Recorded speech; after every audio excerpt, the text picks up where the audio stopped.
When we are conducting investigations, Honorable Speaker, we task this division of labor. We give the teams specific tasks.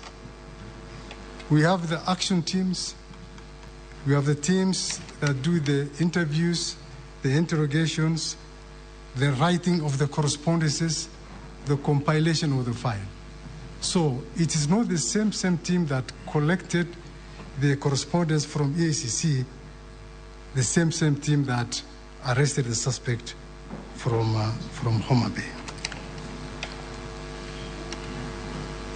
And then finally, there was the aspect of the who deleted the social media account. Honorable Speaker, this issue came after the fact of the murder. And we got this in the social media.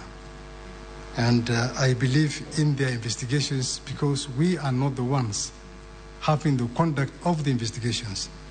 This should be an area that should interest the IPOA team to find out, besides other issues, who actually deleted the social media account and why and when. I think those are issues that can be sufficiently addressed by the IPOA investigations.